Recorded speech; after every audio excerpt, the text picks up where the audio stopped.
In fact, I must start off by quoting the late Mpepu. Bushbarbobola. All words which are relevant have been spoken. I just thought that we should recap and say that we do want to insist that what the Deputy Speaker said about the judiciary, the legislature, and the executive being part of a state, being the people who must ensure that governance happen, that this trio cannot succeed unless you actually bring in the thread, the needle, the media. And it is in the weaving of the three, in the interest of the populace, that the role of the media becomes important to us. In the street, they say information is power. We've had in the recent times to ask ourselves, but what is information? What are the people being fed? Who is the judge? We are told that the role of the media is to inform and to educate. So if the emphasis is just on informing, there is then a tendency to sensationalize. If we agree with the sensationalization, we must know that there will be a lot of drama. Where there is a lot of drama, the truth and the facts are usually the victims. We then came to the conclusion as the presiding officers to have these engagements. And of course, we started with SANEF. And when we were at SANEF, we were criticized because there was a feeling that we should and we could have started with PGA. And we acknowledged. We acknowledged because sometimes when you read the articles, you then get the impression that all of us are not communicating well. For instance, when a committee takes a decision to close the meeting, there are only two reasons, two grounds that are allowed. What are the powers of a committee? How are those powers exercised? Can the chairperson unilaterally eject the media or the public? No, they can't. Does the media understand that when those two grounds, and do they know the two grounds where committees can be closed? And in whose interest is it that the committees are running? You see, the question is linked, Speaker, to, I don't agree. Ndati Mkoni says, I don't agree with you when you say you cut off the feed because the business is suspended. I don't agree. And therefore, it says that we still have to find one another. Because it does not matter whether I can tell you that the NCOP started on this and this date, it sets up its committees, it has met regularly, it has run its... That means nothing unless there is an understanding between us as Parliament and the media. If we get the impression that there are preconceived ideas of what we should be doing, if we get the impression that as presiding officers, we must work towards certain perspectives, and we do not understand the definition of these, we are not going to feel confident to open up and to say, actually, these are the facts. When the president was in the NCOP, in the annual address, I saw the media in the gallery. I was shocked the next day when Mr. Jacob said to me, there is a query the NCOP, you chucked people out of the journalists out of the gallery. And I said, but I know nothing about that. It is assumed that when South Africans, whether they are the legislatures, whether they are the public, whether they are civil society, are not going to have hiccups, likes, dislikes, misunderstandings amongst themselves. If we assume that South Africa is just a normal country, in a normal democracy, we will know that these issues will arise, and therefore, we will all be given a fair space for questions to be put to us.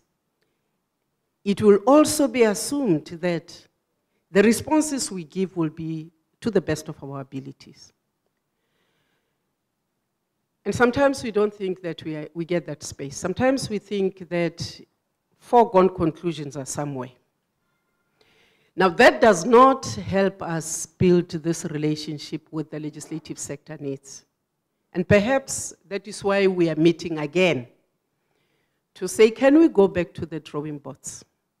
Can we speak? Can I feel free to pick up the phone and say, Thabo Mokoni, your story is wrong. In fact, your interpretation of the processes of parliament are wrong. What is the response of the Sunday Times going to be? Oh, she's trying to snowball, it's a whitewash, it is whatever.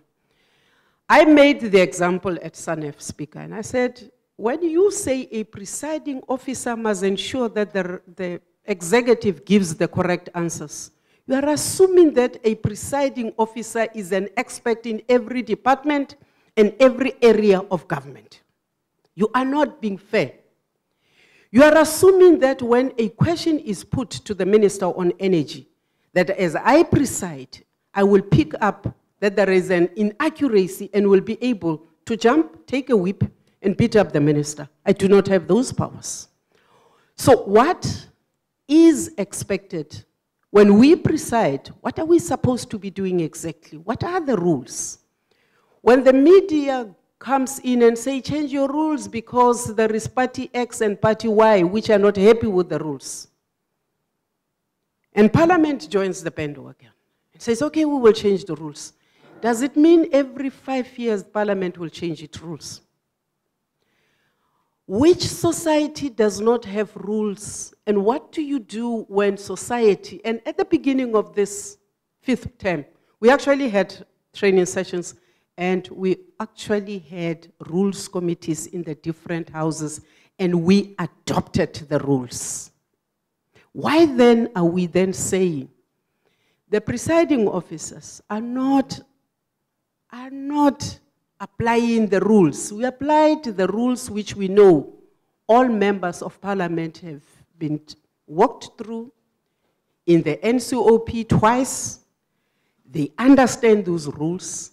They must understand when we say we are applying rules so-and-so because we have given you. But of course, we understand also that when you are a new member, sometimes politicians have to grandstand. So I'm saying, Speaker, that you have covered all the things we needed to say. It would be good to start off the next year with a perception that says there is an open door policy. We can explain that ourselves. The journalists have an understanding of what we do. But it is also interesting that most journalists don't really bother to read. When we went to SANEF, we actually took bundles of our rules and we handed them over to the journalists. We explained some processes and people came to ask us questions which we assume that journalists understand. So maybe what we need to do is not just to speak at each other. It is not to conclude that the presiding officers are so illiterate and sometimes so defensive and sometimes so biased that they don't understand. It is to open up the space. Members of Parliament sometimes are taken through protocols and whatever. Perhaps it is to open that door, allow the journalists to understand the institution, they are oversighting. Because you are playing that role. Because if your other role is to educate, it means you must carry education which is accurate and not just informative. It means that we also don't expect what we fought against in the apartheid, brainwash. It means that we expect the media to be so open so that it allows people to form their own opinions. It means that I can laugh at a journalist as much as a journalist can laugh at me. But in that laughing, it means that the one thing that you say you are protecting the Constitution and South Africa's democracy, sometimes is sacrificed because as you and I meet up and we say who is the stronger, who is the cleverer, it is the people who you say you are saving and the people who I say I am representing who suffer. And therefore, I think working together, clarifying things, correcting things where mistakes seep in, for me would be the better way to work. Now, we need also to say that sometimes we feel that the quality of the stories is not up to scratch. Sometimes we see stories slanted to, not to reflect the truth. Sometimes we feel that more questions could have been put, or sometimes we feel that in fact we have wasted time sitting with journalist X and that things have not been put into perspective. But sometimes we acknowledge the role of the media. I'm the last person to say that over the years the Sunday Times has not done a lot to help us fight corruption in this country. It would be wrong for me not to say that because there is a lot of instances where they came up and they said this thing is happening. But there is also a lot where things have been slanted in such a way that the truth has not come out. So we need to be finding one another. We need to be talking frankly. But I've also said to the speaker, some of us are even scared to speak to the media because you become frank. I want to come back to what the speaker said at Rosebank. She makes a response. She says on that day, you know, we were talking, Speaker, about when you chair being human and when sometimes people become very personal. And she makes a response and she says, you know, and then you see the blaring headlines. The speaker says she was mad. She said, I had lost it. And in our interpretation is, you lose it when you get too angry, when you lose control. And it does not necessarily mean that you are insane. But what do the headlines say? Slanting again and taking us completely out of what we were discussing. So I'm simply saying, let's build this relationship. Let's see this as perhaps once a year, twice a year, catching up. We don't want to carry stories to you, but we want to be able to talk freely to you when we need to. We don't want to come to you and say, I hear so-and-so is speaking about me, and this is my side of this. I don't want to get into that space. But I want to be able to say, the NCOP signed a very important MOU during this week with the Russian Federation. These are the issues that we are going to do. I want us to be able to focus into this. And I want us to be able to feel that even if you do not like the person sitting on that chair, you will respect Parliament, and Parliament will respect your space also to opine, to analyze, without feeling maligned. And I therefore think that this should be an instance where we close off this year, the first 6 months. We we heard in the media as the NCOP that the president had failed to answer questions in the NCOP. The president is not constitutionally bound to answer any question in the NCOP. There is no provision for that. When Jacob Zuma becomes president of South Africa, he goes out of his way and he says, I can also do the questions there. Because of the tightness of the NCOP program, we had not even started engaging with Dane Hayes on the availability of the president to come.